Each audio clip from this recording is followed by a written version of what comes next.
Eu tenho a satisfação muito grande de chamar o Jair Nilson Paim, médico sanitarista, coordenador do Observatório de Análise Política em Saúde, o CAPES, um dos idealizadores do Instituto de Saúde Coletiva da UFBA, professor aposentado e um dos pioneiros da reforma sanitária.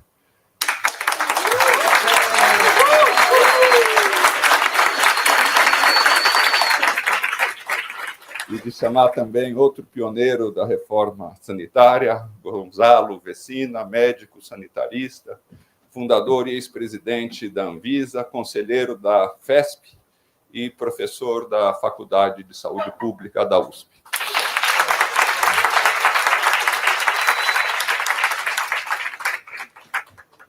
É uma honra e uma certa emoção também poder coordenar essa mesa com a presença do Gonçalo, do Jair Nilson e com a presença de várias gerações dos lutadores do SUS, dos lutadores da saúde. A gente gosta de dizer, em outras palavras, que o SUS é a conquista civilizatória, ética e política mais importante contemporânea do Brasil. Ele é uma espécie de mágica, porque num país que é um dos países mais desiguais do mundo, que tem herança do escravismo, herança da colonização, um país brutal, discriminador, nós temos o sistema de saúde público, universal, integral e gratuito mais amplo do mundo.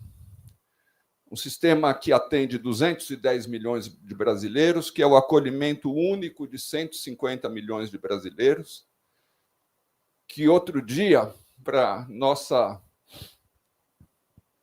até galhofa, foi relatado por um repórter do Washington Post como um sistema em que ele fez uma tomografia, tratou as crianças e foi receber a conta, e a conta era zero. E no dia seguinte, o mesmo jornal mostrou como é caro nos Estados Unidos vacinar uma criança contra o sarampo. Mas os Estados Unidos são um país em decadência, todo mundo sabe. A China, com todas as conquistas que tem feito, não tem um sistema como o SUS.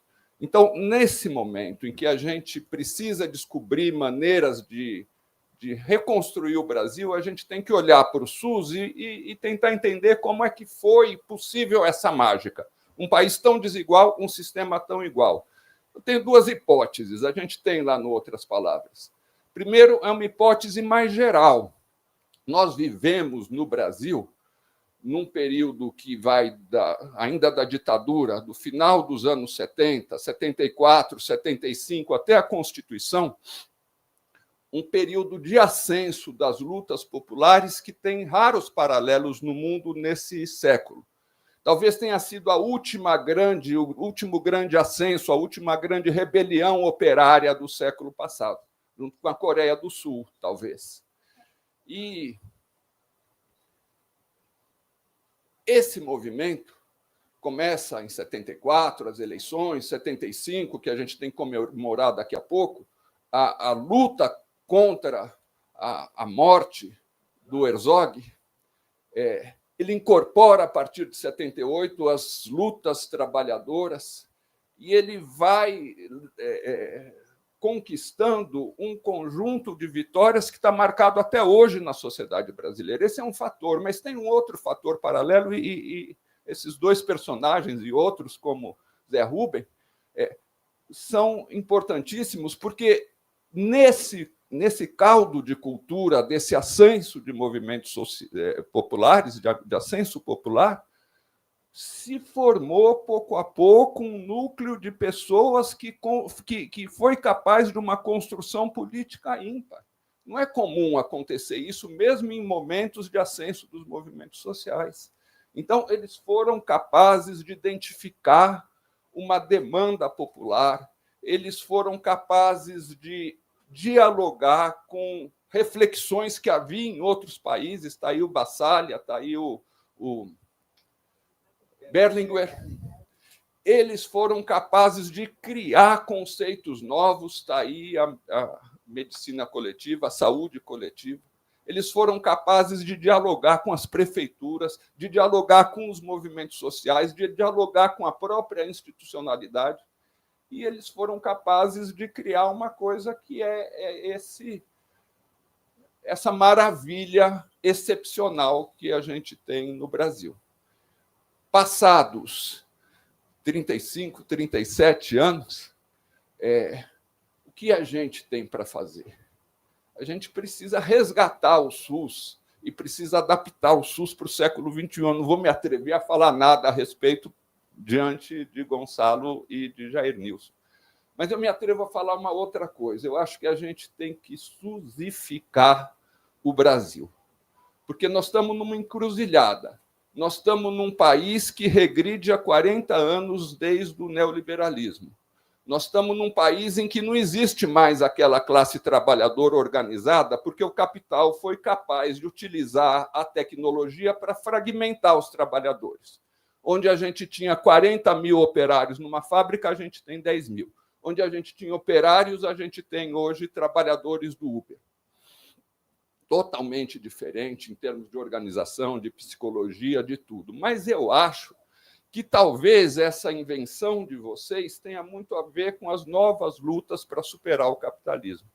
Porque essa ideia do comum, essa ideia de que é preciso encontrar novas formas de fazer o que o Marx dizia, de expropriar os expropriadores. Talvez o serviço público seja um elemento para isso. Tem tanta riqueza criada nesse mundo hoje, e é preciso, e tem tanta carência. Será que nós não precisamos ter na educação, a educação pública de qualidade? Será que isso não é uma bandeira capaz de unificar as maiorias, os precarizados, inclusive? Será que ter um transporte digno em que as pessoas não tenham que passar 2 horas para ir para voltar ao trabalho através de uma política pública não é a mesma coisa? Será que ter os rios limpos e ter o saneamento universalizado não é uma bandeira capaz de unificar, de fazer a redistribuição das riquezas?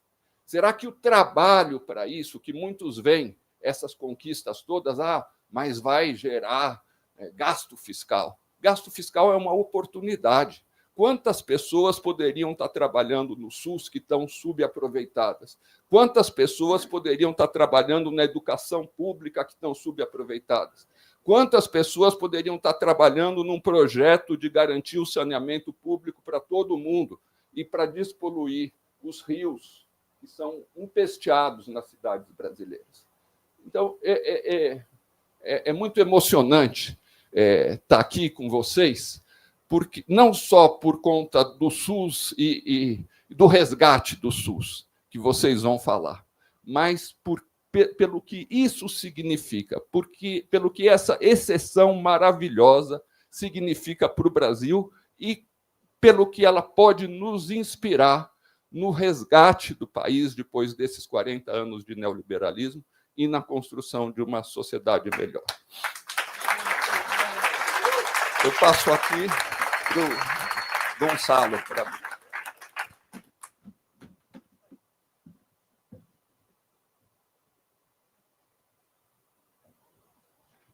Boa noite a todos e todas. É um prazer imenso estar aqui, né?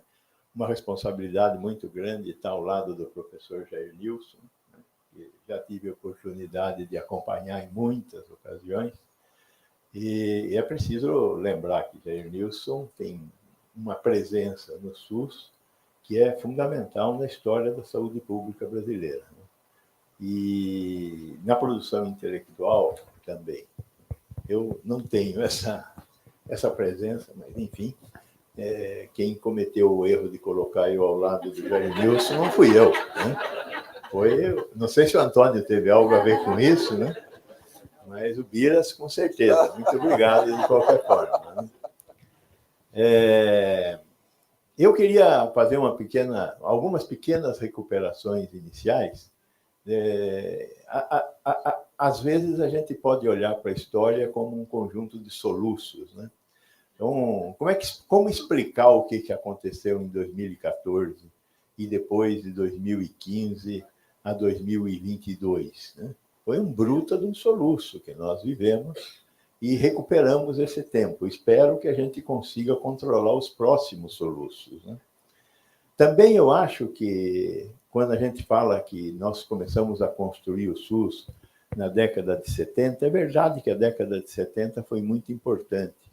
Nós acordamos para a necessidade de construir um país onde uma democracia se pusesse à frente da sociedade. Mas quando a gente olha para o que foi o FADU, em 1963, na terceira Conferência Nacional de Saúde, lá ele estava discutindo a municipalização.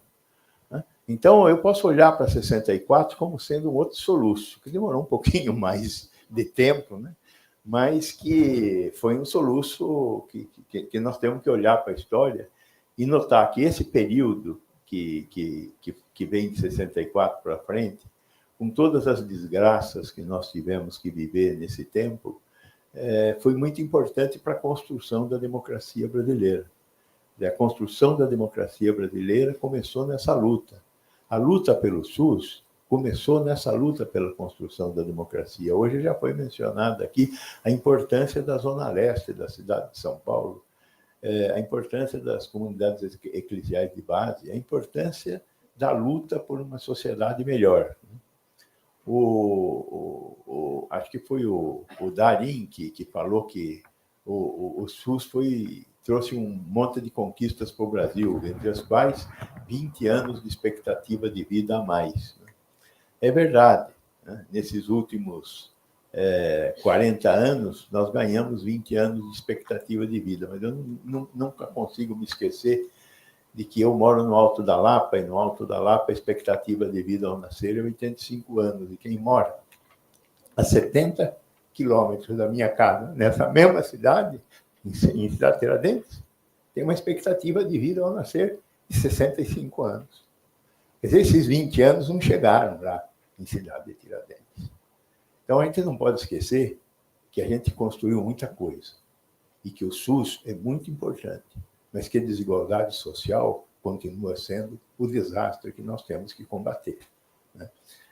Eu acho que o mundo é um lugar que a gente quer viver nele. Agora, o que é um mundo digno da gente viver nele? Que mundo é esse? Eu acho que nós temos que conseguir discutir isso com a nossa sociedade. Se o mundo não for mais igual, não é uma coisa boa. Nós temos que conseguir construir um mundo mais igual. Este é o futuro. O resto é conversa fiada, é poesia. Né?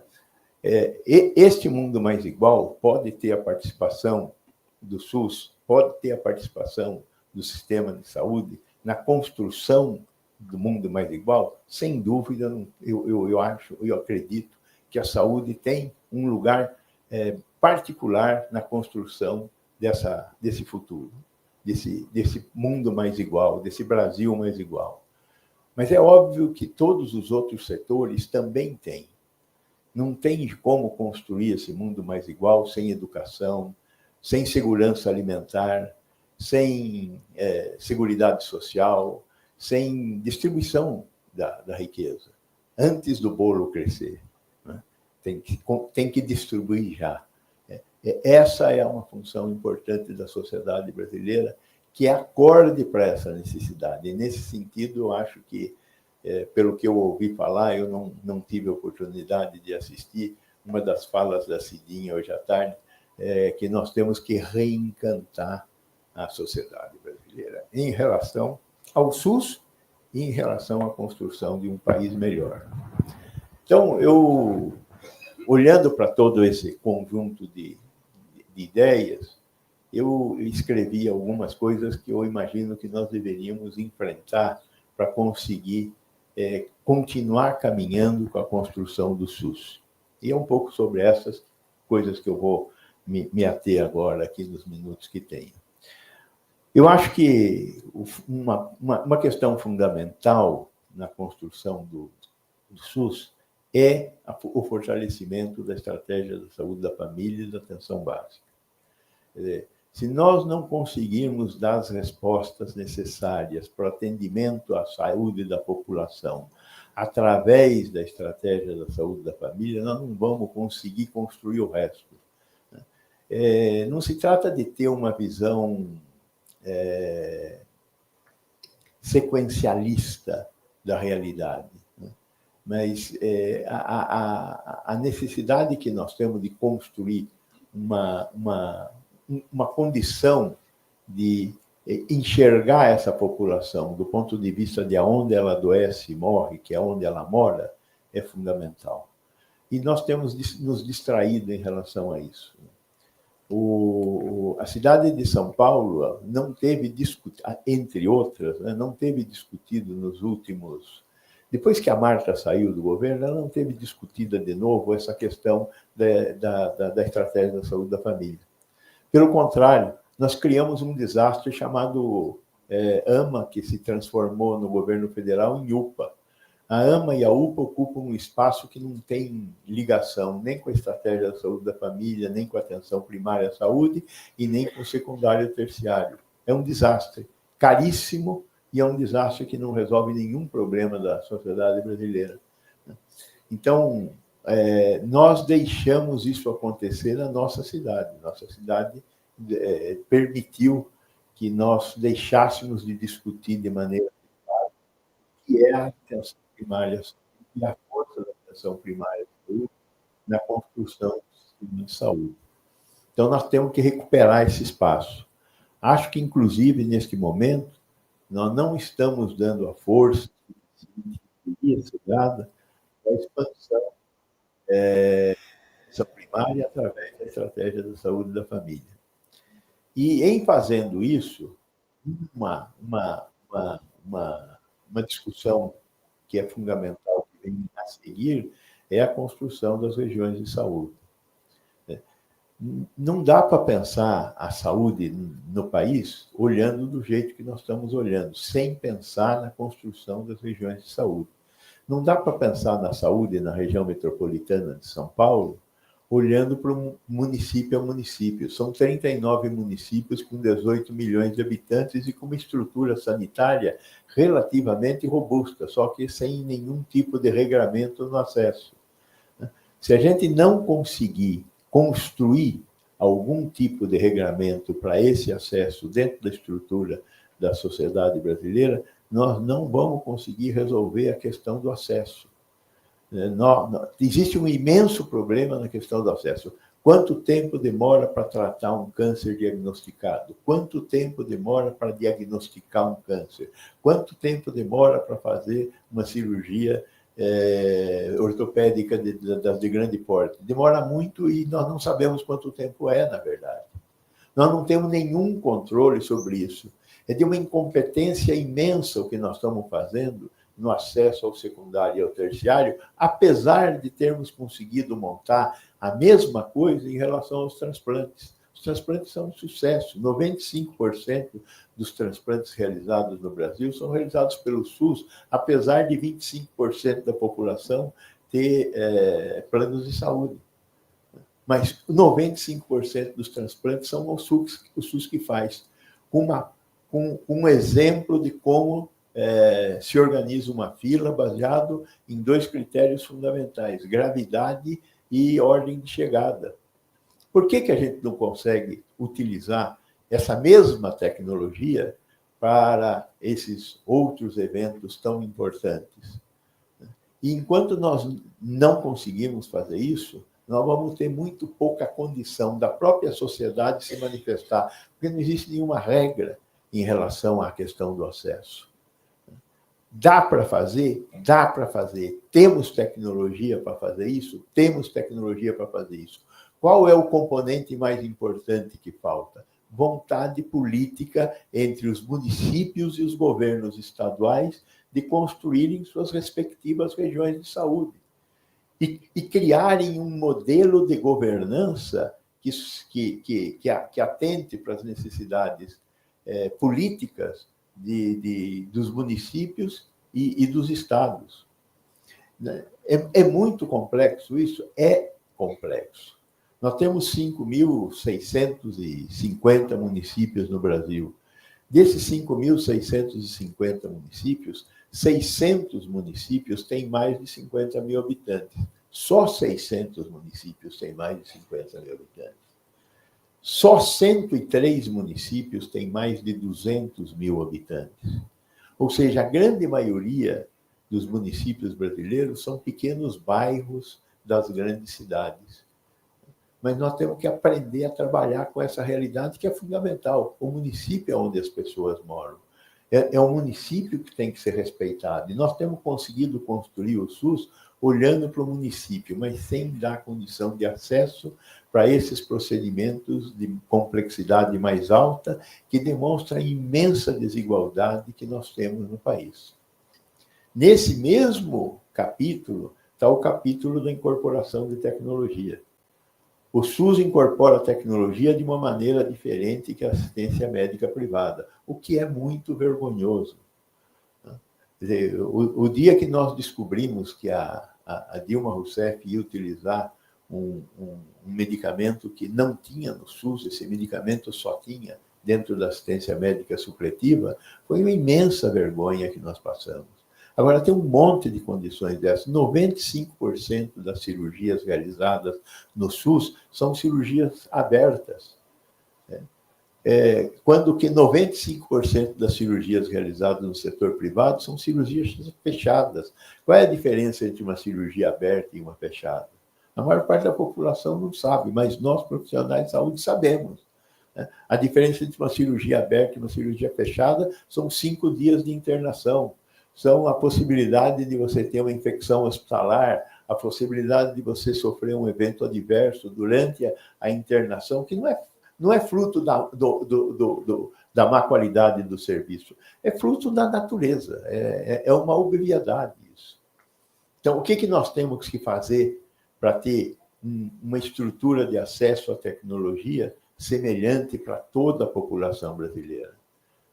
Lembro que o sucesso, um dos grandes sucessos do SUS, chama-se AIDS. E é do SUS, exclusivamente do SUS. Nós hoje temos quase 1 milhão de pacientes portadores do vírus da AIDS. 100% dos medicamentos que essa população recebe são fornecidos pelo SUS. Os exames que eles têm que fazer com uma certa periodicidade são fornecidos pelo SUS. E por que nós temos esse sucesso? Porque a sociedade quis. Não foi uma construção de nenhum presidente, foi uma vontade que começou com um dos homenageados de ontem aqui, que foi Davi Capistrano. Foi ele que decidiu distribuir a ZT para todo mundo em Santos e criou um desafio para a saúde pública brasileira. E esse desafio foi enfrentado de maneira adequada. Então, essa questão da incorporação de tecnologia, se não tiver mais gente querendo, e principalmente aqueles que têm planos de saúde, vai ser muito difícil que a gente mude essa construção. Por isso que eu acho que nós temos que lutar por um projeto de incorporação de tecnologia à saúde único no Brasil, conduzido por um órgão tipo Conitec ou o que queiram. Né? Temos discutido muito isso, mas é importante isso. Então, a concatenação desses 3 elementos, a questão da atenção primária, a expansão de uma atenção primária mais responsiva, que consiga recondicionar essas quase 60 mil unidades básicas de saúde que nós temos no Brasil, que são e devem ser a porta de entrada do SUS. A garantia de acesso ao secundário e ao terciário e a garantia de acesso à tecnologia, que sim tem sido cada vez mais importante. A tecnologia vai ser cada vez mais importante.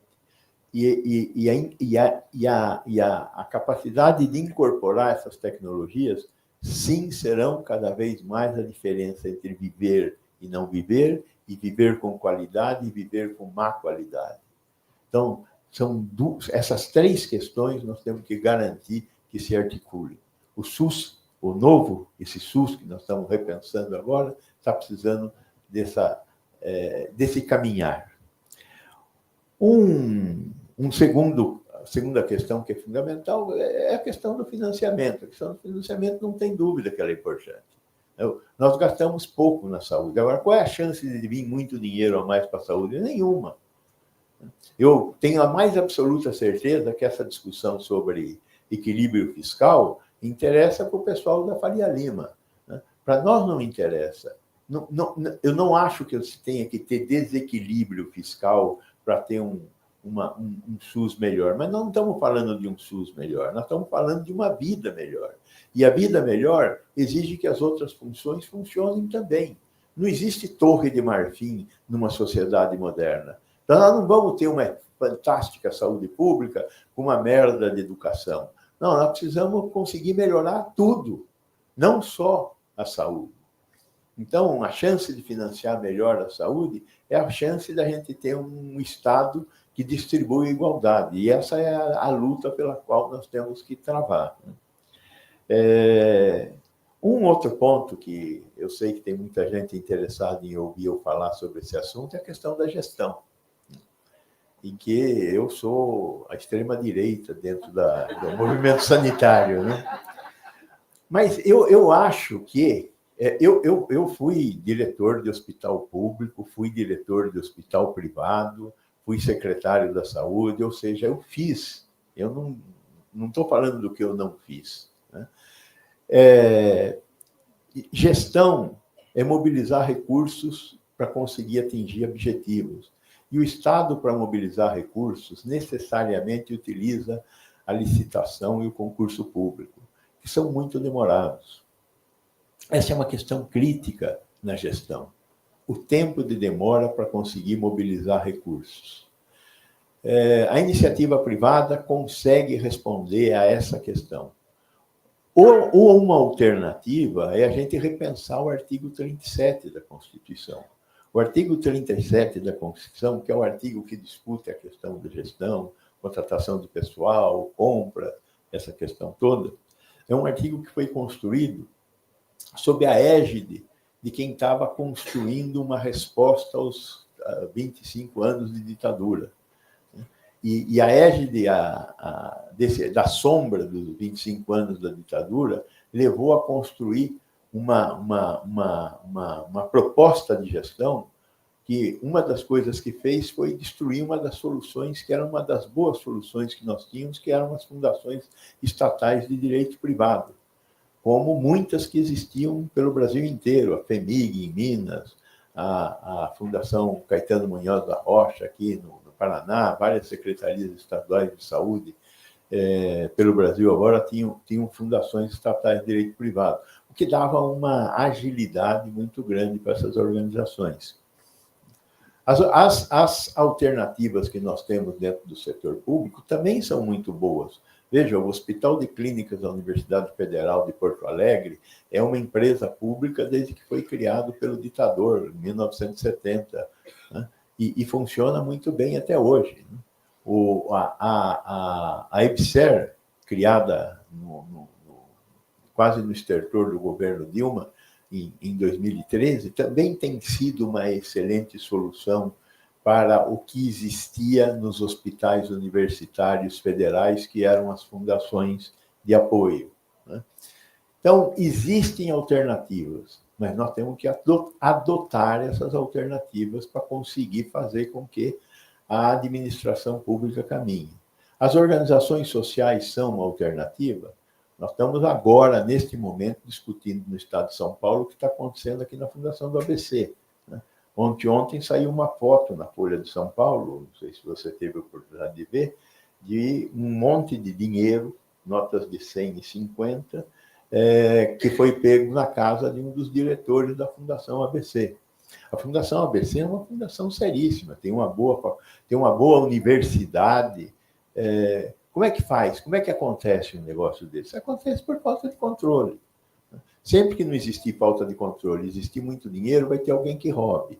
Mas tem que ter controle. Sem controle não tem jeito. Nós só usamos cinto de segurança até hoje porque levava multa quem não usasse cinto de segurança. Então, nós temos que aprender a ter um sistema de gestão que controle a utilização de recursos públicos, né? Então, eu sei que, nesse sentido, eu sou um cara da direita, mas eu continuo defendendo a necessidade da gente ter uma administração que produza mais resultados do que nós temos visto nesses dias. Um outro ponto que eu acho que é fundamental de ser tratado é a questão da formação de profissionais de saúde. Nós estamos discutindo hoje essa coisa eu tive ontem, numa comissão do Senado, discutindo o exame da ordem. Então, tem lá um projeto de lei para que o Conselho Federal de Medicina execute o exame da ordem para todos os médicos que se formarem a partir de não sei que dia aí. É uma loucura isso, né? Primeiro que é o remédio errado, quer dizer, o que está acontecendo? Eu estou formando gente mal formada. Aí o que eu faço? Impeço esses caras de trabalhar em vez de parar de formar gente mal formada. É o remédio errado para a doença errada. Então, o que temos que fazer? Nós temos que fazer o Ministério da Educação e o Ministério da Saúde executarem suas ações de regulação do processo de formação de profissionais, não só médicos, mas todos os profissionais, né? E, além disso, algumas outras estruturas, como os exames seriados, que são uma ideia a ser proposta e ser realizada. O que, no mais, nós não vamos conseguir colocar gente trabalhando em lugar que ninguém quer ir trabalhar, né? Carlos Gentili de Mello, lá na década de 70, fez aquele estudo famoso que ele identificava onde tinha médico e onde tinha agência bancária. A correlação entre a agência bancária e médico era quase igual a 1. Tinha agência bancária, tem médico. Não tem agência bancária, não tem médico. O médico é um sujeito que quer só ganhar dinheiro? Não é isso. O problema é que onde tem uma agência bancária, tem escola, tem cinema, tem um monte de outras coisas. Como é que faz para levar médico onde não tem nada? Tem que ter uma estrutura municipal que seja capaz de garantir alguma condição, primeiro de vida e segundo, de a realização da atividade médica. Para ser médico num lugar desses, tem que ter apoio. Eu teria medo de trabalhar sozinho num fim do mundo. Agora, se tiver lá um sistema de informação, como esses que a Anistela está falando, que nós vamos conseguir ter daqui a pouco, com telemedicina, com teleconsulta, eu tenho certeza que isso será um elemento positivo para levar médicos para esses rincões onde nós não temos médicos.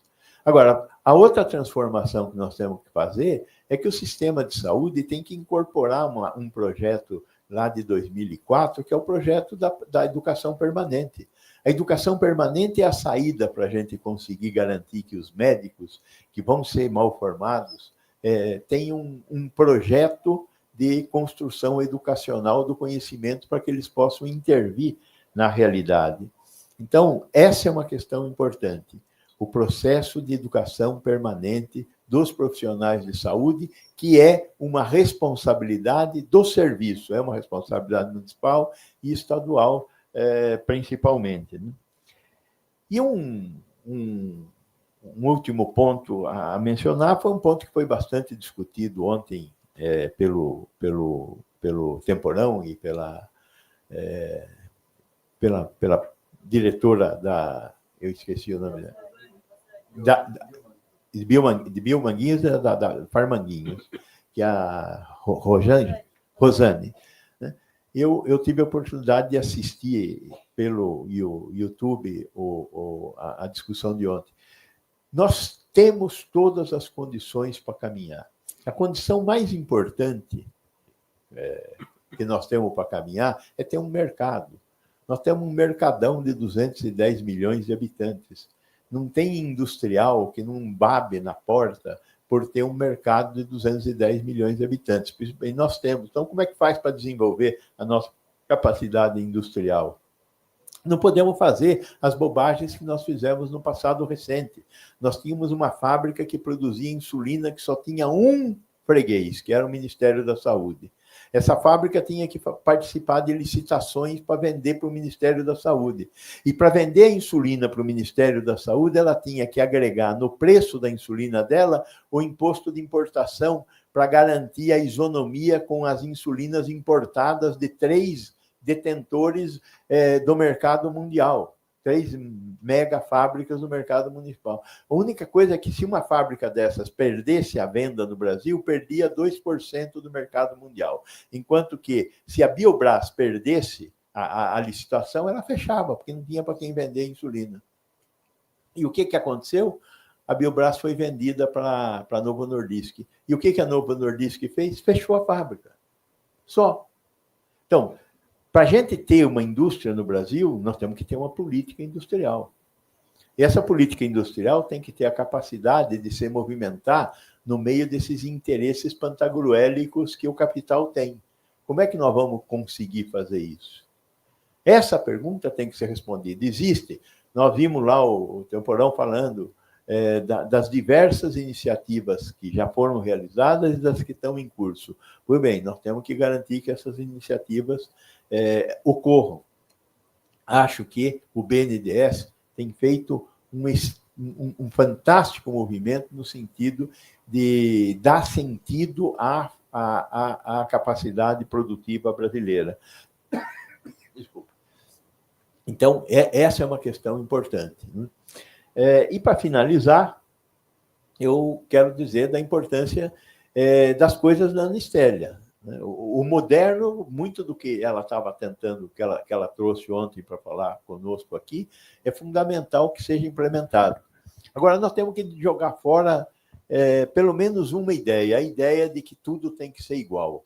Não tem que ser tudo igual, pode ser tudo diferente nas diversas instâncias do SUS, entre os hospitais, na atenção primária à saúde. A única coisa que nós temos que garantir é a interoperabilidade entre todas essas múltiplas soluções. Então, em vez de ter uma solução nacional, como nós muitas vezes já tentamos, ter um software, um não sei o quê, um não sei o quê. Não.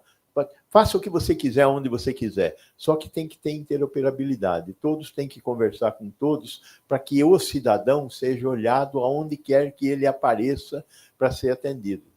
Esse é o grande desafio. Mas o desafio da incorporação da tecnologia da informação na área da assistência à saúde, nós temos que conseguir enfrentar. E acho que o Ministério da Saúde, nesse momento, tem um projeto bem mais articulado do que já teve nos tempos recentes. Bom, basicamente, o que eu queria colocar nos meus 30 minutos que estão acabando era isso. Muito obrigado. Agora passo a palavra ao professor. Muito obrigado, Gonçalo, pelas provocações estimulantes, e passamos direto para o Jair Nilson. Bem, boa noite a todas as pessoas que ainda estão aqui. Eu quero agradecer esse convite, que muito me sensibilizou. Eu tenho viajado pouco ultimamente, mas eu tenho alguns compromissos históricos. Um deles é com a outra saúde e outras palavras. Tivemos a oportunidade de ver o nascimento desse sujeito coletivo no Fórum Mundial da Saúde, no Fórum Social Mundial em Salvador, e eu acho que essa já é uma comemoração também, além do SUS, do Outra Saúde. Vocês estarem aqui até agora realmente mostra quanto esse tema tem mobilizado a nós todos, e vocês também. E eu acho que vale a pena também mencionar alguma coisa que talvez vocês não saibam, mas ele se diz de direito, eu não concordo, mas pelo menos ele tem muita coragem. O Gonçalo, além de pegar uma nova agência, a primeira agência da área da saúde, que foi a Anvisa, convidado para ser diretor, aceitou, né? E ele teve a outra coragem de convidar críticos para discutir a vigilância sanitária, que na época ficava basicamente nas páginas policiais. Então, foi o Arouca, foi o Naumar, foi o Maurício, muita gente para lá para debater sobre a vigilância sanitária. E a terceira grande coragem do Gonçalo foi de liderar a primeira e última Conferência Nacional de vigilância sanitária. Então, eu acho que uma das decisões era fechar a Anvisa. Então, vocês veem que ele é um gestor, né, com coragem e de dizer o que pensa acerca do nosso SUS e do que vamos fazer daqui para frente. Vai passar os slides, será? Isso. Muito bem. Eu quero dizer para vocês, nessa conversa, porque não é conferência, 2 recados. Primeiro, o SUS não nasceu do mercado, não nasceu dos mercados. Segundo, o SUS não nasceu do Estado brasileiro, nem do Legislativo, nem do Executivo, nem Judiciário. O SUS nasceu das comunidades, da sociedade, o nome que a gente puder dar, do povo brasileiro. Então, quando foi mencionado aqui hoje as mulheres da Zona Leste de São Paulo, as periferias que discutiam com as comunidades eclesiais de base, os médicos residentes, a Semana de Saúde Comunitária, etc. As semanas de saúde do trabalhador, quando se dizia que saúde não se troca por dinheiro, no sentido de monetarizar, ou monetizar, agora a palavra da moda é monetizar, o risco. Então, acho que foi assim que surgiu o SUS. E esse recado é importante, porque nós estamos comemorando 35 anos hoje de Lei Orgânica da Saúde. Não vou entrar ainda agora na polêmica se começou em 90, em 88 ou em 79, não vou entrar nesse ainda não, mas eu quero dizer que não é uma lei do SUS, é uma lei da saúde no Brasil. O que eu quero dizer com isso não é diminuir o SUS, pelo contrário, é dizer que esta lei, da forma com que ela foi construída, é para envolver e intervir sobre todos os entes públicos e privados, de direito individual, ou pessoal, mas de direito coletivo. Quer dizer, essa é uma questão importantíssima pelo que eu vou, a partir de agora, conversar com vocês. Porque não tem saída, ao meu ver, de imediato. Às vezes o Antônio nos cobra um pouco de que alternativas, se o SUS for olhar para si mesmo. Então, da forma com que foi estruturado o sistema de saúde brasileiro, apesar do SUS, implica necessariamente que a gente olhe para os mercados. Então, acho que esse é um tema, nós que fomos treinados a estudar, a pesquisar o SUS, temos que estar, de alguma forma, abertos para outras formas de intervenção na realidade que transcendem o SUS e comprometem o SUS. E por isso que não é por nenhum amor ao mercado ou aos mercados, mas a gente tem necessidade de problematizar esta articulação do SUS com o privado, a articulação público-privado. Nós estamos, então, num momento especial do mundo, e o SUS tem que ser pensado nesse momento especial. Quer dizer, os historiadores, os filósofos, os economistas, os cientistas políticos, todos estão procurando um entendimento do que está se passando no mundo, decifrar esse enigma, que já vinha com problemas do capitalismo ainda nos anos 70, nos anos 80, que fez surgir toda essa doutrina, essa ideologia neoliberal, mas que, com a crise de 2008, essa situação se polariza, se radicaliza. E nós vamos ter uma redução cada vez maior dos níveis de confiança nos governos, nos partidos, na mídia convencional, e ocorrendo fenômenos que estão sendo chamados de desdemocratização ou desglobalização, quando nós fomos treinados a criticar a globalização. Então, esse é um momento importante, porque isso está resultando não só na expansão das direitas, não a de Gonçalo, mas de direitas fascistas no mundo, em relação ao aparecimento cada vez maior de guerras. Quer dizer, outro dia eu estava fazendo um certo depoimento. A última grande preocupação foi com a crise dos mísseis em 1961. Eu era garoto. Quer dizer, eu não imaginava que a gente, a essa altura da vida, ia pensar num conflito nuclear. Quer dizer, nós estamos numa situação muito especial. Então, nós vamos tendo essa expansão do fascismo no seu eterno retorno. E tem economistas do bem, como nós vimos hoje, uma economista do bem fantástica, mas geralmente os economistas são do mal. Esses economistas, eles vão ajudando a construir os espaços para a direita e para o fascismo, especialmente através das políticas de austeridade. A austeridade antecipa o neoliberalismo. A gente andou brigando também muito tempo contra o neoliberalismo, mas as políticas de austeridade, saiu um livro recentemente de uma economista, né, do bem, italiana, a Clara Mattei, quer dizer, mostrando o quanto os economistas de lá, da Europa, da Itália, no início do século XX, na década de 20, criaram espaço para Mussolini. Então, acho que esse é um ponto muito importante. Não quero diabolizar os economistas, mas importante porque eles têm um poder fantástico em relação às instituições. Isto vai resultar numa discussão muito grande hoje para onde é que vai o SUS, porque o SUS deve estar indo para onde vão os sistemas públicos e universais de saúde. Porque também nós fomos treinados numa época em que os sistemas públicos universais estavam em expansão.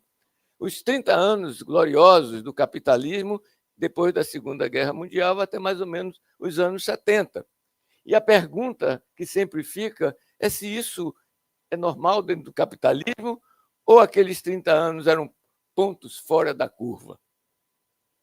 Essa pergunta eu estou colocando, mas eu não tenho a resposta. Isso significa que o futuro do SUS passa necessariamente por democracia, por lutas políticas e por utopias. O Rogério estava aqui nesse instante, não sei se ele já foi. O Rogério andou arrumando aí umas coisas que eu andei falando lá no Rio, né? E eu estava chamando a atenção para 3 aspectos fundamentais. A crítica, a gente não pode abrir mão dela. A construção da unidade, sobretudo do campo progressista. E a terceira, a renovação das utopias. Quer dizer, nós não podemos rebaixar as nossas expectativas, os nossos sonhos. Eu acho que a fala do Antônio é fantástica no início dessa apresentação, porque ele passa muita emoção e que nós, às vezes, cientistas, pesquisadores, professores, ficamos nos administrando um pouquinho. Porque nós, da área da saúde coletiva, saúde pública, andamos no fio da navalha, porque nós precisamos ser críticos e, portanto, não só retóricos, mas, ao mesmo tempo, nós temos que animar o nosso pessoal, porque o outro lado, eles sabem muito bem quais são os seus interesses, eles sabem muito bem quais são os seus adversários. Eu diria até que eles sabem muito bem quem são os seus inimigos. Isso vai ficar um pouquinho mais claro daqui para frente.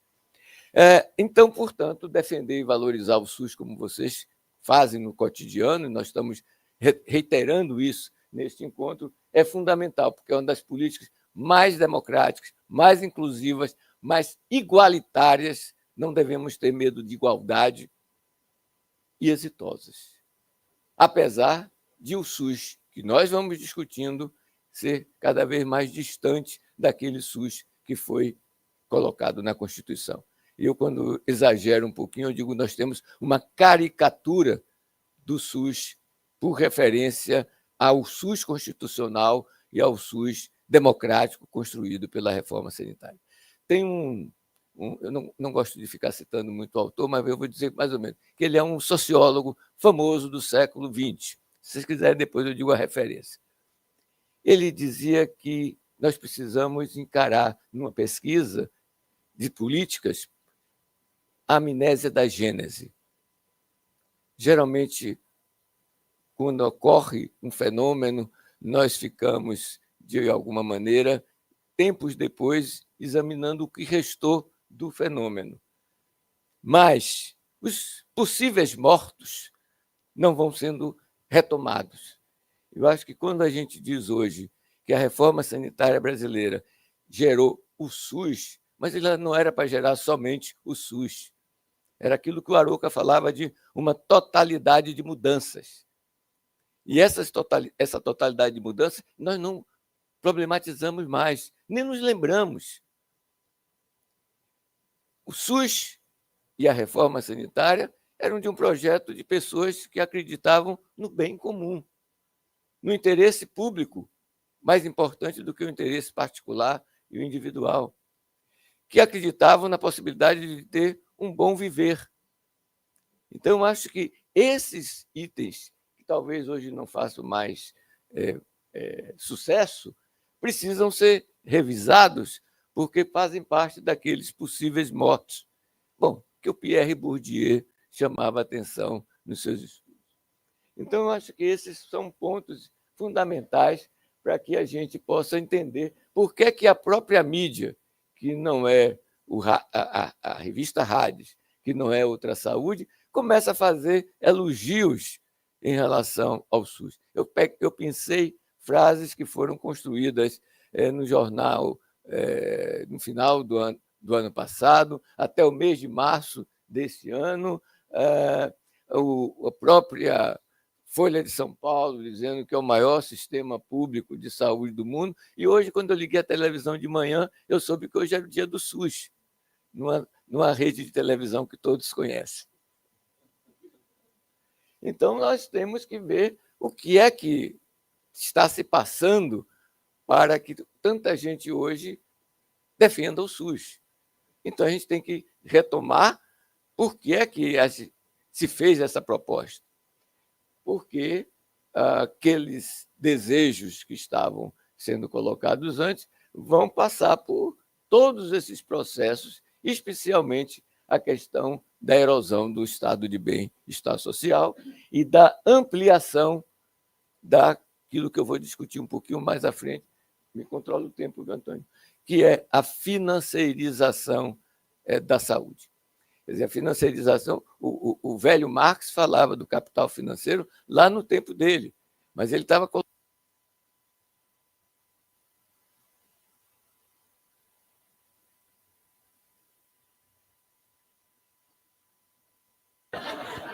Censura. Obrigado.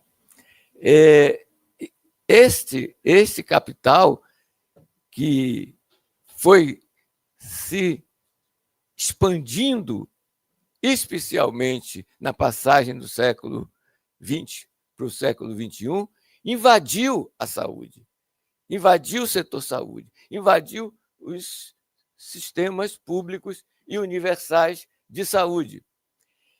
Isto vai criando uma situação que se chama de uma fadiga cotidiana do viver. Quer dizer, as pessoas que anteriormente eu dizia não acreditam no governo, não acreditam nos partidos, não acreditam nem na mídia convencional, são pessoas que vivenciaram a erosão desse estado de bem-estar social, não é? Que tem problemas dos transportes, que nós falávamos antes aqui, que tem problemas das tarifas altas, do preço do gás, da energia elétrica. E aí aparece a contradição fundamental entre capitalismo e democracia. Esse par não combina. Ele tem, em determinados momentos da história, uma saída de uma certa pacificação, mas que depois se aguça, depois se agudiza. A democracia e o capitalismo, portanto, não se desenvolvem em uníssono. Depende do balanço das forças sociais, das lutas sociais, dos conflitos, para ter uma síntese mais ou menos estável. Então, se não houver uma correlação de forças que, pelo menos, contenha a face mais patogênica, mais selvagem do capital, nós perdemos sempre. Os muitos perdem sempre. Então, esse neoliberalismo e a austeridade vão atacar as políticas universais e não pouparam o SUS. Não pouparam o SUS a despeito das lutas de nós todos e todas, do movimento sanitário. Nós vamos ter uma necessidade de manter uma vigilância sobre o que tem se passado em relação a essa conquista social. Daí a gente tem uma contribuição das universidades para entender o que se passa. Quer dizer, nós temos pesquisas nessa área na USP, na Unicamp, na Universidade Federal do Rio de Janeiro, na Universidade Federal do ABC, quer dizer, que estão procurando entender algo que vai além do SUS, daquilo que hoje, já há algum tempo, vem se chamando dos vasos comunicantes entre o público e o privado, porque não são mundos separados, um interfere no outro e vamos ficar com isto um pouco na cabeça. Nós vamos, então, ter um SUS em questão. Um SUS porque, diante desse quadro internacional, será que ainda há espaço para aquele SUS da Constituição? Apesar da sua engenharia inovadora, apesar de ter superado a barreira de acesso institucional e econômico, mas tem barreira física, burocrática. Quantos de nós, às vezes, até sofrem, né, nas filas e do maltrato dentro do serviço público? Às vezes, as crianças... Quando eu era epidemiologista, aprendi aquele indicador, Marília, de oportunidades perdidas em vacinação. Chegou lá às 5 horas da tarde, o posto está sem funcionar. Chegou 15 para as 2, ainda alguém está descansando. Quer dizer, essa situação, é possível fazer muitas coisas. Eu acho que as ideias que o Gonçalo trouxe aí, tem muitas interessantes. Mas nós estamos com um desmonte de políticas desde 2013. Com o golpe do capital, não é um golpe parlamentar ou midiático, como muitas vezes falamos. É um golpe do capital em 2016. Não é por acaso o que fizeram logo o que fizeram em 2016, com a emenda constitucional 95 e todas as outras reformas que foram realizando nos anos seguintes. E nós vamos ter o 8 de janeiro, a festa da Selma. Mas nós vamos ter também um acontecimento histórico no dia 11 de setembro de 2025. Então, acho que esse é o Brasil nosso, com todas as nossas contradições, até chegar num Lula 3, que, para ser eleito com aquela diferença de menos de 2%, teve que reconstruir uma democracia com austeridade fiscal, com metas de inflação, com câmbio flutuante, com superávit primário, acabando com a emenda constitucional 95, mas criando o novo arcabouço fiscal, ou, parafraseando aí o Antônio, um novo ajuste fiscal, ou um novo arroxo fiscal. E que no SUS é um SUS integrado, eu botei entre aspas, com todas as aspas possíveis, com o setor privado. Alguns programas que estão aí em curso, que eu não vou mencionar aqui agora, estão ilustrando esta subordinação ao capital privado, que vão além das OS, muito além das OS. Eu já estou um pouquinho cansado, vocês estão vendo que eu estou rouco um pouquinho, né? Porque me pediram para escrever sobre o SUS nos seus 20 anos, nos seus 25 anos, nos seus 30 anos, não é? As coisas que eu andei escrevendo estão aí, já estão tudo publicado, e vocês vão reconhecer tudo isso se mantendo ou piorando. Aí me dá uma impaciência terrível. Então, o SUS aos 35 anos, estamos aqui conversando. Essa reforma sanitária e o SUS faziam um par, né? Um par anticapitalista. Um par com elemento de transformação social. Não era só digital, não, era social. Com autonomia dos indivíduos na ação política dos sujeitos. Por que eu disse antes que essa não era uma lei do SUS?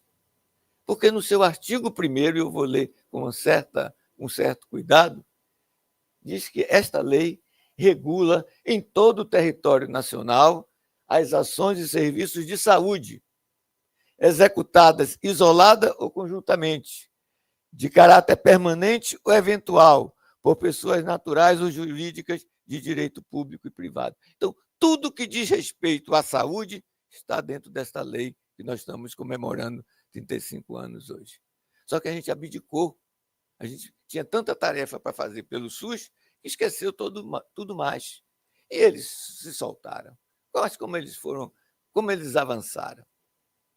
O poder do capital é expressivo, né? na sua luta pelos recursos financeiros, é uma luta de classe para poder quem capta mais do fundo público, na sua infraestrutura, na sua capacidade de produção e de gestão, mas, sobretudo, na crescente fusão de empresas, a oligopolização. Esse fenômeno cada vez mais se aprofunda no nosso país, porque, como lembrou Gonçalo, um mercado de 213 milhões de pessoas não é pouca coisa. A financiarização, portanto, e a oligopolização, além da privatização, são as maiores ameaças ao SUS. Financiamento é um obstáculo, mas não é uma ameaça. E eu vou te explicar por quê. Essa austeridade, a financiarização e as reformas setoriais vão, portanto, trabalhar com esse projeto tecnocrático global, que vem lá da italiana, que eu mencionei anteriormente, e a maior ameaça aos sistemas públicos. Isso não é um fenômeno só brasileiro. Até o National Health Service, né, está passando por um processo desse tipo. A Alemanha passando por esse tipo. Né? Não vou nem citar a radicalização que ocorreu nos Estados Unidos. Então, essas reformas de sistema de nossa vão sendo cada vez mais incrementais, devagar, quase parando. E os sistemas resultantes dessas reformas tendem a ser híbridos. Então, para a gente balançar as nossas cordoalhas tendinosas, enchemos o peito, cadê o Matheus? Enchemos o peito e dizemos SUS 100% público. Ficamos contentes com isso, mas é impossível fazer um SUS 100% público nessas condições objetivas que eu estou tentando trazer para vocês. O subfinanciamento e a financiarização são os irmãos siameses. Quanto mais subfinanciamento, mais amplia a financiarização. Quanto mais financiarização, mais vai aumentar o subfinanciamento, aquilo que eu falava da disputa pelos fundos públicos. Então, essa articulação parece tão orgânica que não torna desprezível uma hipótese de se nós conseguirmos mais dinheiro público para o SUS, vai reforçar a própria financiarização. Na área de habitação, desde a ditadura, tem se demonstrado isso. A revista Novos Estudos SEBRAP traz um estudo interessantíssimo na área da política de habitação. Então, chegamos na articulação público-privada, produzindo conhecimento pelas universidades que eu mencionei e outras tantas, e que vai mostrando o imbricamento entre os componentes do SUS com o mercado, ou com os mercados. E, portanto, não se trata de dois sistemas distintos, já dizia Thelma Menicucci, né, na sua tese de doutorado. Eles funcionam como vasos comunicantes. E essa metáfora dos vasos comunicantes foi retomada recentemente, uma tese defendida aqui na Faculdade de Direito da USP, em que mostra os vários mecanismos em relação a esse processo. Temporal não está aqui, mas ele talvez tenha sido uma das exceções. A maior parte dos ministros da saúde, em todos esses tempos, ignora a questão do mercado, pelo menos em relação aos planos de saúde. Ignoram, inclusive, a ANS, como que a ANS não fizesse parte do SUS. Como a Anvisa imaginavam que também poderia ser criada sem compor com o SUS. Então, nós vamos criando uma situação extremamente complexa e que precisa ser detalhada na investigação acerca da relação entre Estado e mercado. Nós vamos ter, portanto, uma análise estrutural que vai além do que, eu falei isso lá em Fortaleza, que vai além do que os olhos percebem, veem, que vão nas regras básicas da sociedade. Então, os epistemólogos falam em fenomênico e estrutural. O fenomênico, a gente não vê o capital pela rua. A gente pode ver até um prédio bonito, tal, mas o capital não vê. Para poder, não vai faltar mais aqui o microfone, para poder entender o capital tem que ver no velho Marx, que é uma relação social, não é dinheiro, não é prédio apenas.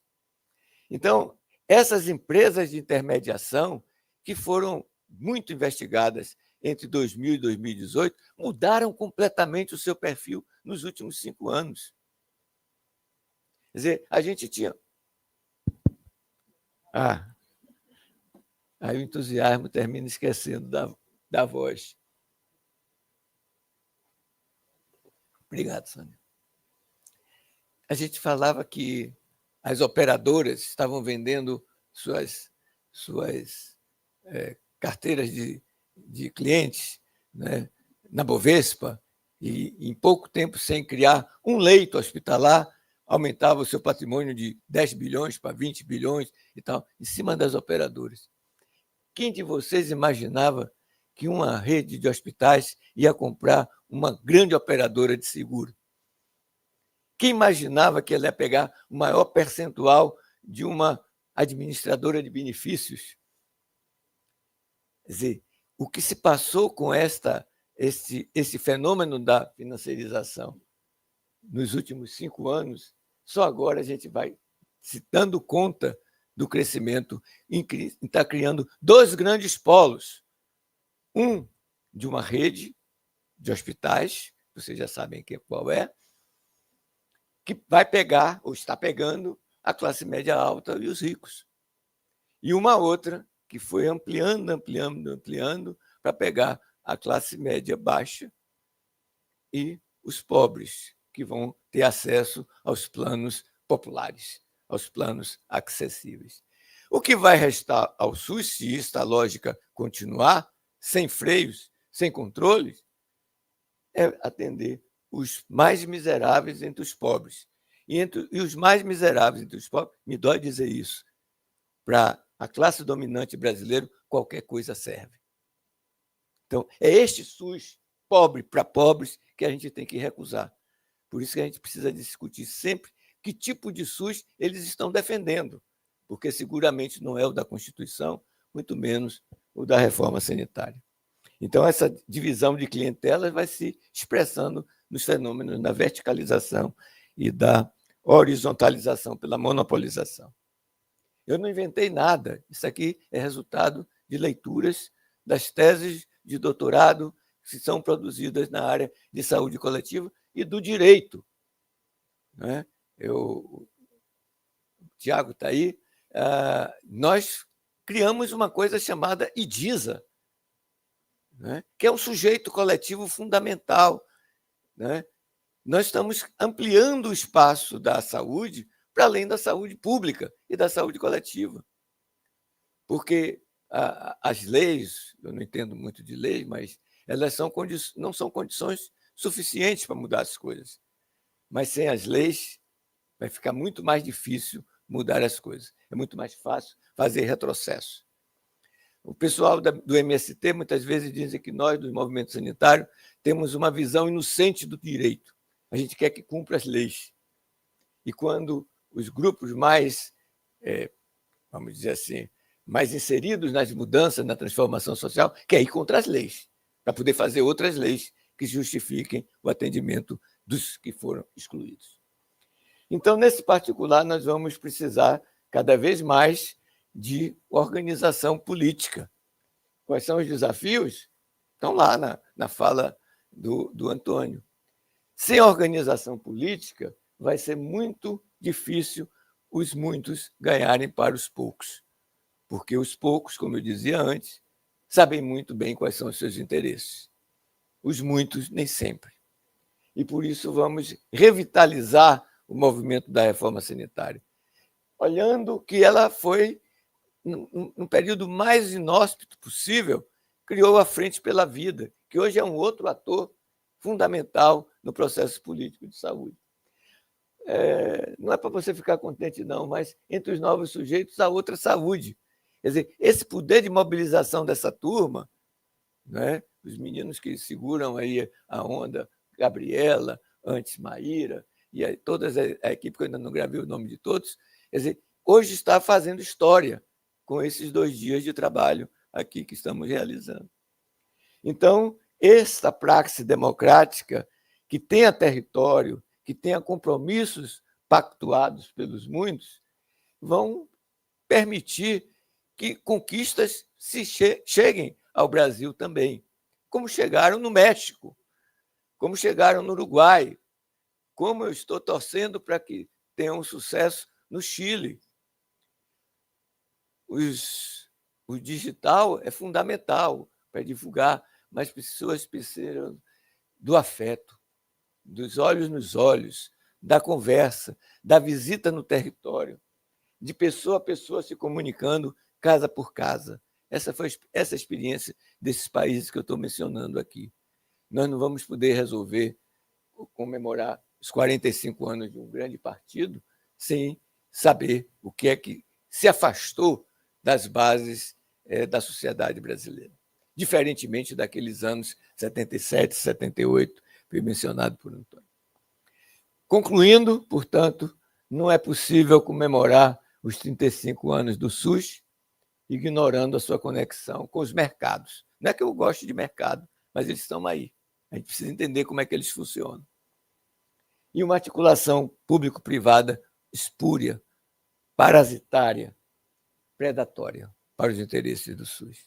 Porque eles ganham no financiamento, eles ganham na infraestrutura, eles ganham na gestão, eles ganham no modelo de atenção, eles ganham no simbólico. Então, em cada uma dessas áreas que compõem um sistema de saúde, infraestrutura, financiamento, gestão, organização, modelo de atenção, etc., eles estão ganhando para a gente. O desafio, portanto, não reside apenas no subfinanciamento, no modelo médico hegemônico. Uma coisa que eu já ouvi aqui, a gente já disse várias vezes, o maior desafio do SUS é político.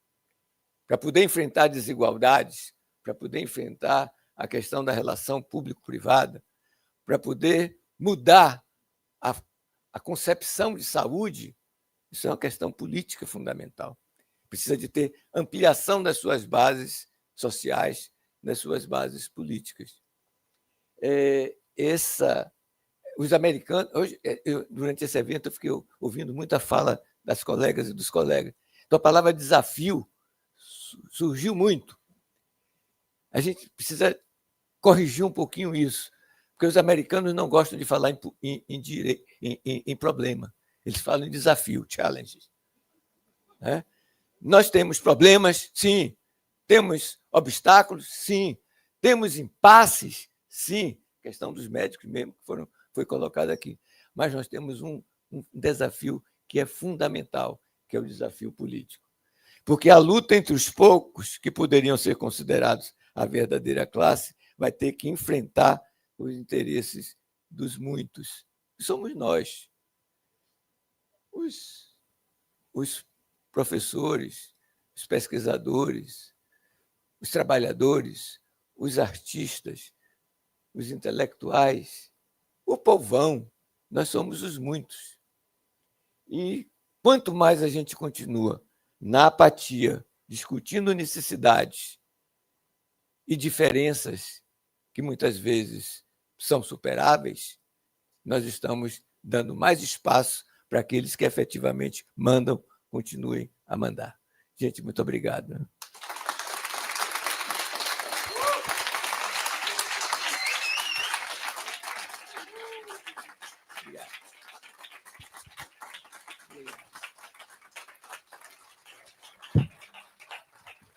Obrigado. Está funcionando aqui, Jair Nilson? Não sei se está funcionando. Alô? Desculpa, não, já deu aqui. Acho que nós temos tempo um pouquinho para uma conversa. Estamos abrindo aqui uma primeira rodada de intervenções e de perguntas.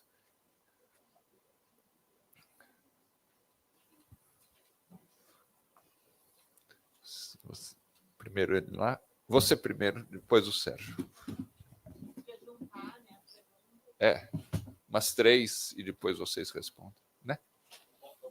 Posso falar assim? Pega o microfone.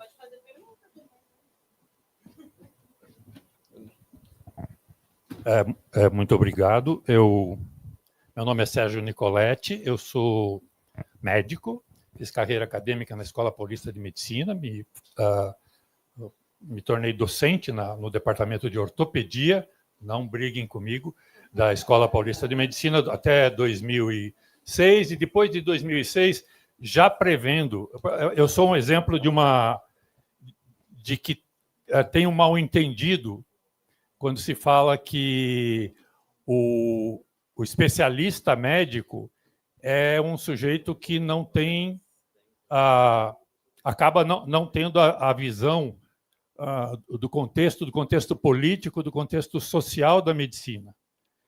Eu me tornei, ao longo da minha carreira, bem rapidinho, eu me tornei um cirurgião, acabei sendo o cirurgião-chefe do Departamento de Ortopedia da Escola Paulista de Medicina, sendo especialista em cirurgia de ombro. Ou seja, eu não deveria estar aqui se fosse verdade que médicos não têm percepção social da carreira deles. Tem sim, nós somos poucos, mas tem. E a minha pergunta para os dois ilustres apresentadores parece claro que a chave para tudo que nós estamos discutindo nesses 2 dias do SUS é a política. Não tem outra saída se nós não passarmos a interagir mais profundamente com a história da política. Aqui em São Paulo, um anúncio para vocês, nós estamos organizando lá na Câmara dos Vereadores um grupo que está tentando responder a essas questões que nós vimos hoje aqui, lá dentro da Câmara dos Vereadores, ou seja, é um processo de envolver o legislativo do município de São Paulo em torno da questão das questões políticas de saúde, de uma maneira geral. Coisa que a gente, em geral, não tem. Quando nós vamos fazer cobrança de política, nós vamos cobrar do executivo e nunca nunca vigiamos mais de perto o legislativo. Espero que a gente consiga desenvolver isso. Mas a questão para os dois apresentadores e agora? E depois dessa conversa que nós tivemos, em que tudo parece mais difícil na medida em que nós vemos um governo federal que é sabidamente um governo, tem um ideário social muito firme, muito sólido, e nós vimos nas diversas apresentações daqui, que então vem alguém do governo federal e mostra uma situação que parece não, é importante, eu vou. E depois, logo em seguida, vem alguém que fala com crítica a respeito daquilo que foi falado antes. Então, até eu quero parabenizar a FESP por... Eu não sei se isso foi pensado de ser assim ou não, mas foi muito boa. Então, a minha pergunta para vocês, mais uma vez, e agora? Obrigada. Sérgio Gomes, depois é você. O Sérgio me falou que nos eventos no Tuca tem uma campainha depois de 2 minutos de fala. Então, Sérgio, 2 minutos. Não é... A teoria cinza, mas sempre verde, a árvore da vida, né? do Goethe. Então, a prática é o critério da verdade, a árvore se mede pelos frutos que dá, não é isso? E o Zebete tinha também aquele programa da madrugada, lembra do Zebete? Mais vale uma grama de exemplo que uma tonelada de conselhos. Lembra disso? Então, o que acontece? Eu sou do ramo, estou metido nisso há 50 anos. Como é que eu só fiquei sabendo disso antes de ontem? Aí pode dizer, não entrei no mail, não sei. Se eu não sabia, e aí vim ontem e hoje, quanta gente mais poderia estar aqui da área que não é da saúde, tá certo? Não é o pessoal hipocondríaco da saúde, não é o pessoal dedicado à saúde. Estou dizendo os que espalham. O que eu acompanhei aqui é que tudo depende de traduzir isto, que é claro para quem é especialista ou para quem estuda, numa tradução que seja compreensível pela minha mãe e que ela, em seguida, possa praticar, tomar iniciativas a partir daí. Então, tem uma coisa qualquer que está ligado com comunicação, que não é simplesmente os papers, etc. A empresa brasileira de comunicação, a IBC, do governo federal, tinha que ser chamada, e se não veio, se não tivesse vindo, ou se não chamada não vir, tem que ser devidamente acusada como responsável, corresponsável pela população não saber das coisas. É preciso... Tocou a campainha. Não há possibilidade, eu falei aqui e repito, o Carlito Maia dizia, fazer alguma coisa e não comunicar é a mesma coisa que piscar no escuro.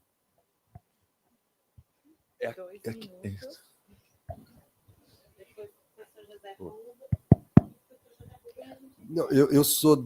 Meu nome é Samuel, eu sou da área de economia política, trabalho com a questão da saúde pública e também sou terapeuta chinês, de medicina chinesa.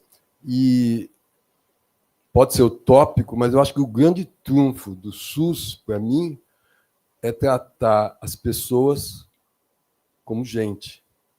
E eu acho que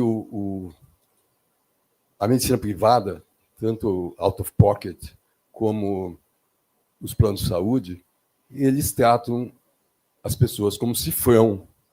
E eu acho que, nesse sentido, acho que o SUS vai vingar. Tem mais? José, ele e a gente fecha. Tá. Bom, eu estou muito contente de ter ouvido, né, esses grandes mestres, que é o Gonçalo e o Jair Wilson.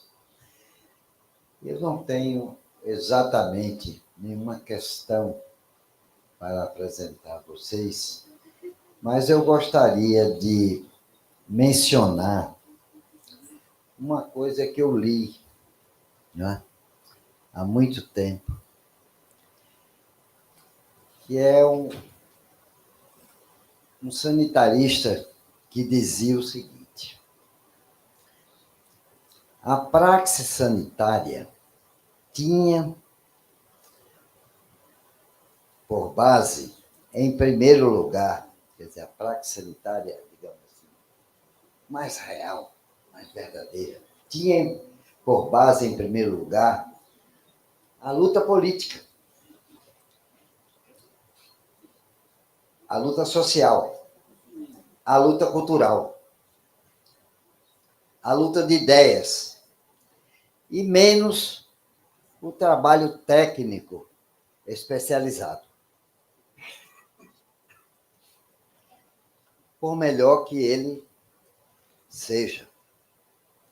Em segundo lugar, valorizar mais a iniciativa, a ação concreta e concisa, o exemplo e menos investigação,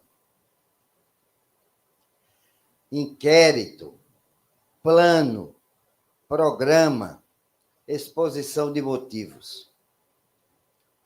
Menos planejamento. Em terceiro lugar, temos trabalhado e insistido neste caminho. Costumamos esclarecer os planos depois. Vocês imaginam quem disse isso? Isso foi dito exatamente quando foi promulgada a Lei Orgânica da Saúde. No final de 1990, há 35 anos atrás, Davi Capistrano da Costa Filho disse isso em Bauru. Eu pergunto, o quanto avançamos? Obrigada, professor José Rubem. Eu sou Luiz Palma, sou psicólogo social e trago, assim, ouvindo essa história da criação do SUS, de como tudo se deu, rememorando a 8ª Conferência Nacional de Saúde e aquele período aqui em São Paulo, em outros estados, que estávamos diante de uma mobilização popular por demanda de direitos, contra o autoritarismo, etc., e um engajamento muito forte nas universidades e em muitas instituições, inclusive em alguns governos do Estado. O Vecina participei junto com ele em muitas reuniões na Fundap. Fundap era uma fundação, organização público-privada de São Paulo. São Paulo tinha um governo, né, sucedeu um problema muito grave aí, mas o Paulo Egídio Martins, que tinha na Secretaria de Saúde João Yunes, depois a Dib Jatene, que, inclusive, se engajaram e abriram as condições para que nós fizéssemos o máximo de reuniões, de participação técnico, pública, política e com movimentos sociais. Então, isso tudo são, assim, elementos, né, da formação do SUS que nós não podemos deixar de lado, de lembrar e retomar. É isso. E parabenizá-los. Deixa eu fazer uma perguntinha em menos de 2 minutos. Vocês dois falaram em horizonte, em política e em desmercantilização. Eu acho que esse auditório, com essa quantidade de gente, numa sexta-feira, às 9h, depois de 48 horas de discussão, significa alguma coisa. Significa uma força que, otimisticamente, eu acho que está ressurgindo. Vocês falaram também no fascismo, mas, se a gente for ver as respostas que estão surgindo ao fascismo, nos Estados Unidos, por exemplo, a possível eleição de um prefeito claramente de esquerda parte de ideias como o transporte público, a cidade acessível, os aluguéis controlados, a construção de mercados populares. Na Argentina, o Milei, ultradireita, que sofreu uma derrota fragorosa nas eleições há uma semana, e uma derrota na Câmara e no Senado ontem e antes de ontem, as bandeiras são o hospital público e o financiamento da universidade. Eu vejo assim, em meio aos retrocessos que a gente está vivendo também algum sinal de recuperação da ideia de utopia com base na desmercantilização, no direito para todos e no público. É uma fantasia minha ou vocês acham que isso é real também?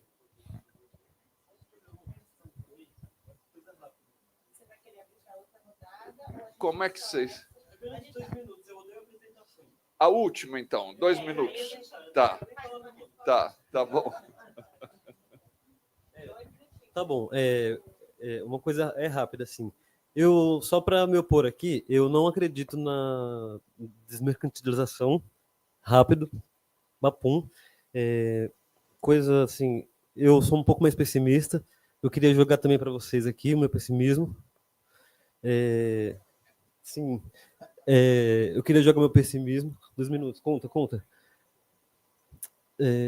Tem essa coisa, eu vejo que a gente não consegue pensar outros modelos, na verdade, de saúde, de concepção de saúde. A gente não consegue articular também os setores sociais. A gente pensando na coisa que o senhor falou também, professor. Eu quero só jogar desistências para vocês jogarem resistência, tá? Marília, você também me conhece, tá? Então, rapidinho, contei 2 minutos.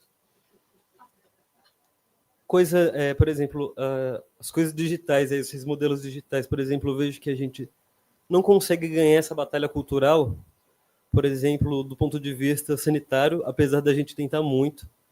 Os modelos de financiamento, por exemplo, eu acho que a gente tem que tentar, não pode deixar de tentar, mas em São Paulo a gente tem o modelo das OS, São Paulo é uma bagunça. Eu sou estagiário num SECO, essa coisa meio deleuziana, que não existe em outro lugar, que só existe aqui. Mas, por exemplo, o que eu vejo agora é que SECO está entrando com ambu, está entrando com prancha, com glicosímetro, blá, blá, blá, coisa de médico, que não existe em SECO. Enfim, e é isso, então. As pessoas gostam de medicalização, as pessoas gostam de saúde, de cosmético, etc.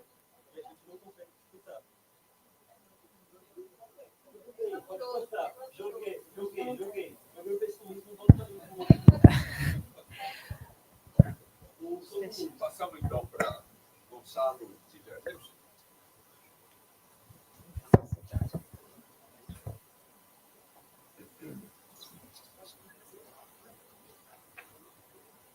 Bom,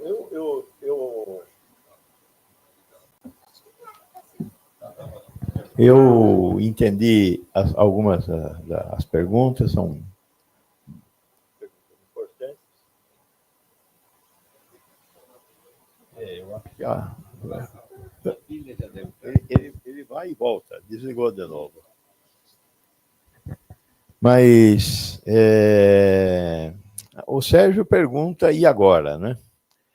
E acho que também, de certa forma, o Samuel pergunta, e agora? O Zé Rubens colocou mais ou menos isso. O Sérgio pergunta de comunicação, né? Eu acho que o Sérgio está muito correto na nossa capacidade de se comunicar. Eu achei que esse evento estava super comunicado, sabe, Sérgio? Eu recebi umas 50 vezes a chamada aqui. E como eu sou um leitor do Outra Saúde, no Outra Saúde saiu todos os dias. Eu acho que a gente tem que, se você encontrar o jeito da gente se comunicar melhor, precisa avisar o Antônio, porque ele também está precisando disso para divulgar o Outra Saúde, tá certo? Agora, com relação a essas questões, e principalmente também com relação à fala do Luiz Palma e à fala do nosso amigo que não quis se identificar,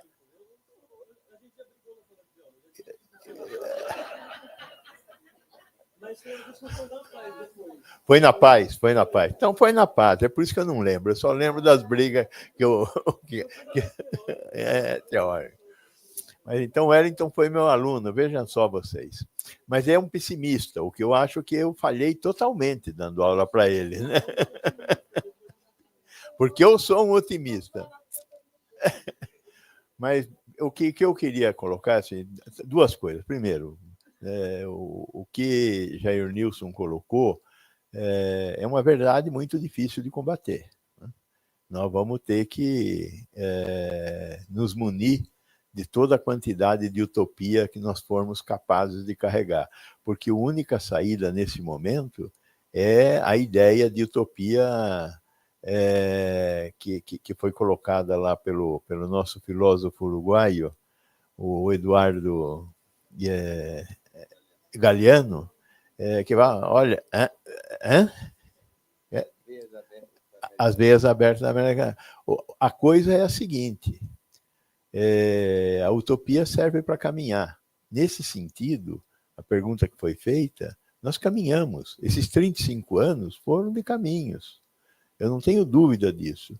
E dentro das nossas limitações, principalmente dessa esquerda da qual eu quase não faço parte, nós construímos muito esse caminho. Nós fomos construtores desse caminho, eu não tenho dúvida de que nós fomos construtores desse caminho.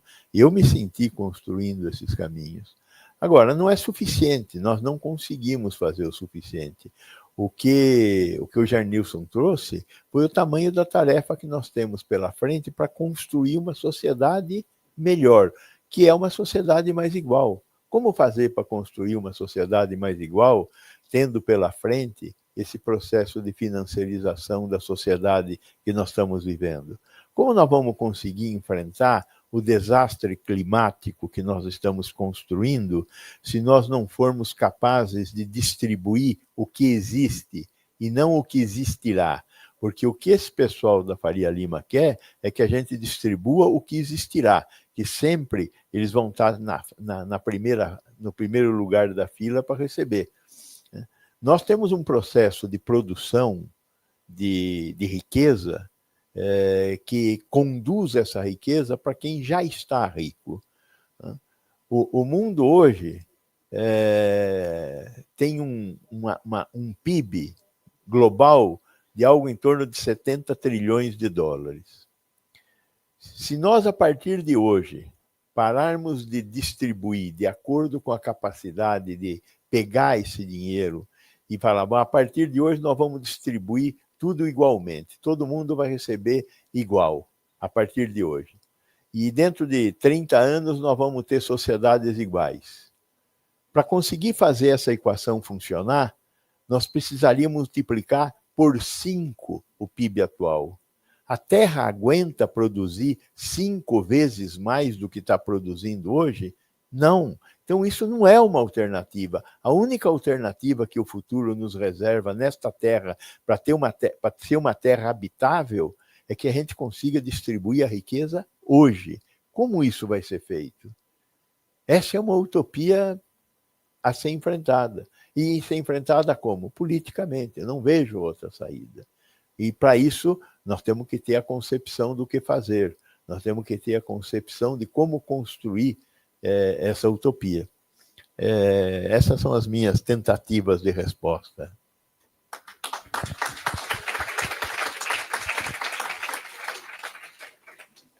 Tem um conceito da taverna da vizinho, é um conceito fundamental para entender alguns países da América Latina e do Brasil em particular, que é um conceito de revolução passiva. Esse conceito significa que os processos não são lineares e eles se realizam através de um binômio da conservação e da mudança. Então, com o perdão da palavra, são processos dialéticos.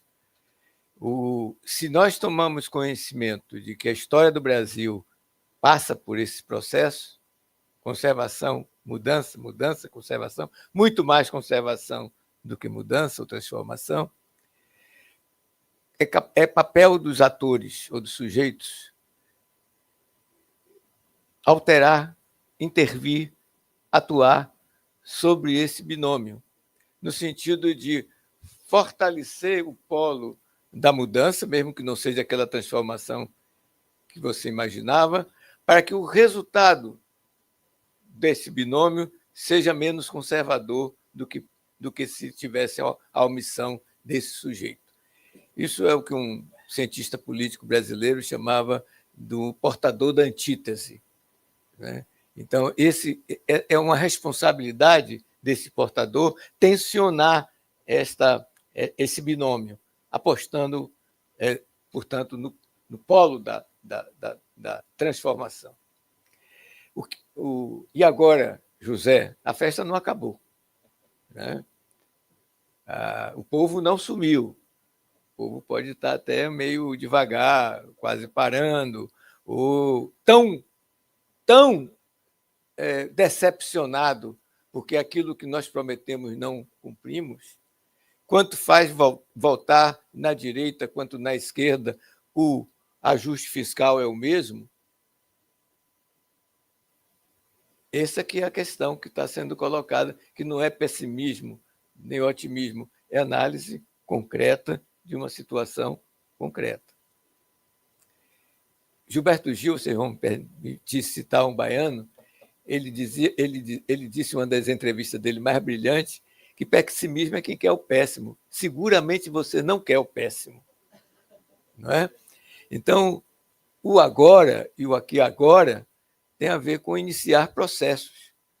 Se formos fazer o balanço, eu não tenho dúvida que nós avançamos muito do que era em 1988 ou 1990. Só que podíamos ter avançado mais, né? Mas nós não somos economistas que fazem projeção para 20, 30 anos. Eles erram sempre. Achavam que Lula ia dar errado. Não deu. Se nós não formos para o céu, também não fomos para o inferno. Então, estamos aí na disputa de novo.